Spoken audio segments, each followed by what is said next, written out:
Olá, curiosos! Eu sou a Cris e essa é a Church! Dá um oi pra Church! Oi, Church! Gente, Church, pra quem não assistiu o Cemitério Maldito, é o gato lá que morre e volta encapetado. Essa daqui você sabe, de vez em quando fala raiva, mas eu gosto muito dela, apesar de tudo, né, Church? Por isso que o apelido dela é de Church. No filme de 1989 era um gato diferente, mas nesse agora de 2019 é um gato mais comum, que parece com ela, né, Church? Ai, gente. E eu falo Church, ela me obedece, gente. Por isso que ela é a Church. Ela tá aqui todo tempo me perturbando com comida. Pensa uma bicha pra gostar de comida. Mas enfim, curiosa, estou aqui para contar mais história de visagens e assombrações de Belém. Não se esqueça de deixar o like, se inscreva no canal se você for novo, siga a gente nas nossas redes sociais, conhecendo o Sobrenatural, tudo junto, o Instagram, também o grupo do Facebook é Curiosidades Sobrenaturais e nossa fanpage é Conhecendo o Sobrenatural. Se vocês têm creepypasta, locais assombrados, lendas urbanas de sua cidade, manda para a gente, para o nosso e-mail conhecendo o sobrenatural@gmail.com.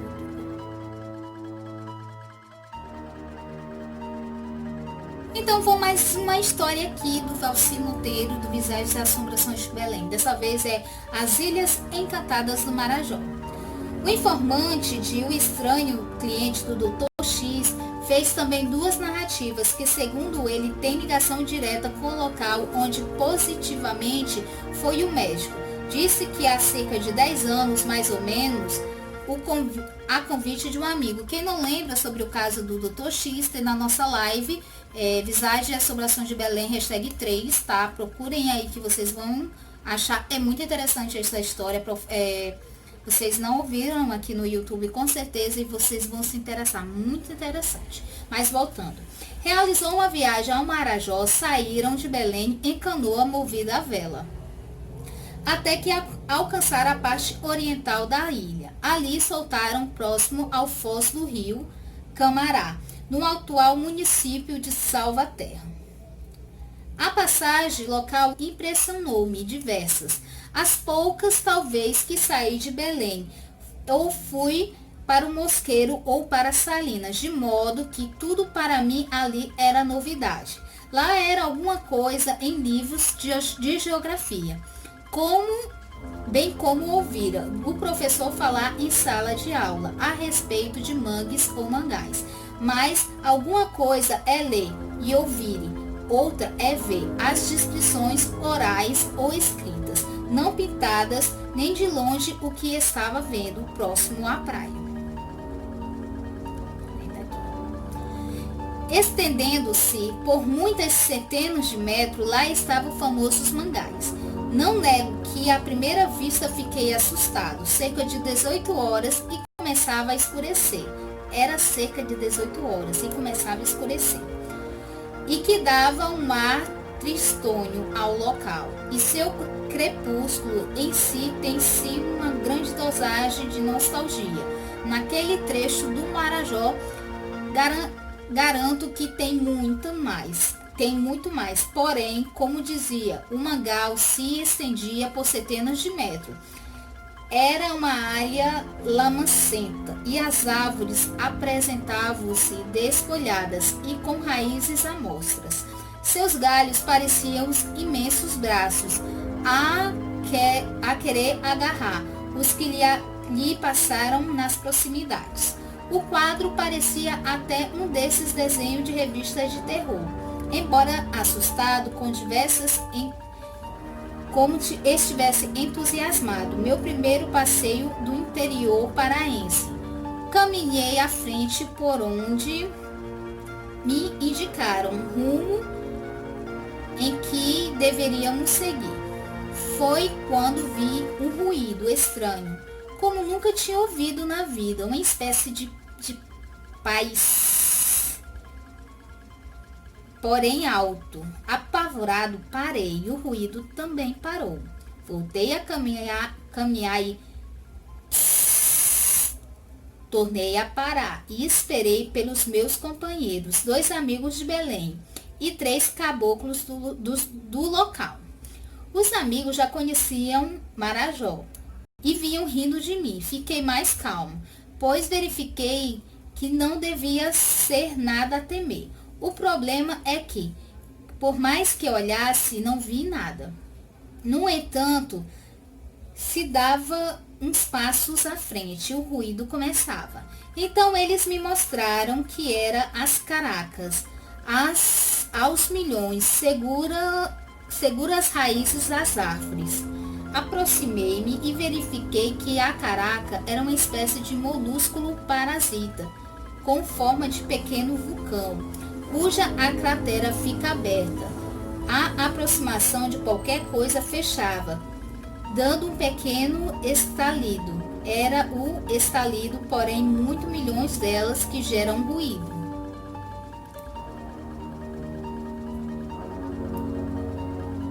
Apesar disso, tranquilizei-me. Somente quando deixei as cercanias do Mangal, depois de atravessarmos o rio, fomos dormir em uma choupana de uns 3 caboclos, na margem direita do rio, próximo à fossa. Eles lá chamavam o lugar de São Tomé. Tive a noite inquieta, sonhando inclusive com seres estranhos, vestidos de maneira esquisita. Acreditei que isso tudo era influência do aspecto do lugar. No entanto, no dia seguinte tomamos uma montaria e fomos dar uma volta ao lago, quase de frente ao foz do rio, pela margem direita. Existiam 2 ilhas, uma menor que a outra. A maior denomina-se acho que é Coroa Grande. Coroa Grande. E a menor, a Coroinha. O porquê tais denominações desconheço. Procurei informar-me, mas não souberam me explicar. Manifestei desejo de conhecê-las. Os caboclos responderam negativamente. Insisti e eles afirmaram: olhe, moço, o senhor é da cidade, não acredita nessas coisas, mas a verdade é que estas ilhas são encantadas. Ri comigo mesmo e pensei, mas o mito desta mitologia amazônia. Procurei extrair mais dos meus acompanhantes enquanto observava as ilhas. Vegetação exuberante, como no resto da região. Belas, apresentavam uma única diferença, nenhuma habitação nas duas. Aliás, nada que indicasse já haver sido pisada pelo homem. Um dos caboclos resolveu historiar. Desde o tempo de meu avô, eu acho que antes dele, já dizia que a Coroa Grande e a Coroinha são encantadas. Diz que pisar lá não volta para contar. E que nunca viu, e quem não viu. Eu até pensei que isso era besteira. Há 4 anos, 2 caboclos resolveram ir lá. Era o Mundico e o João. Eram corajosos e bons caçadores. Amarraram-se, tomaram montaria e foram para a Coroa Grande. E nunca mais voltaram. Ninguém sabe o que foi feito deles. Ora, argumentei naturalmente, a montaria naufragou e eles morreram afogados. Não, senhor, eles desapareceram, foram na ilha. A montaria, dias depois, veio trazida pelas correntezas e não veio emborcadas. Não veio emborcadas. Não, é moço. As ilhas são encantadas. Mas que espécie de encantamento é esse? Não sei dizer.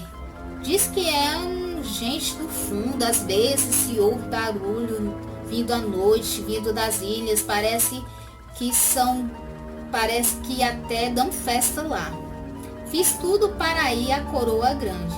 Meus acompanhantes mantiveram-se irredutíveis. Eles não iam de jeito nenhum.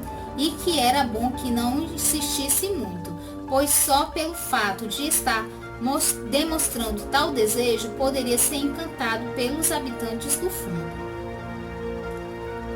Estava voltando para o nosso ponto de partida e a montaria deslizava nas águas da barreira.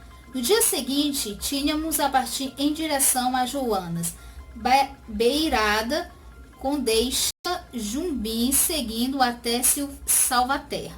Fiquei ansioso por ir às ilhas. Fiz o possível para voltar à tarde, mas os demais habitantes do lugar, todos, sem exceção, recusaram a ir à Coroa Grande, ou à Coroinha, e contaram vários casos semelhantes ao de Mudico e ao de João, através dos anos.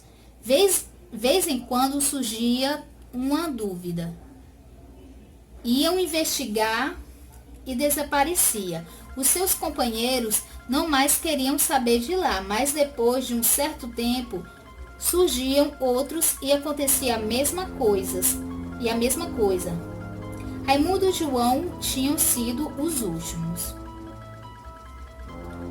Outra coisa que costumava ocorrer, se a pessoa se aproximasse muito do local, era acometida de alta febre, durante o qual delirava e falava de estranhos personagens, após o que morria. Deixei o lugar curioso, fazendo mil e uma conjecturas sobre o que poderia estar acontecendo ali. Várias hipóteses formulei, inclusive pensando em termos de ignorância dos habitantes e do próprio aspecto do lugar.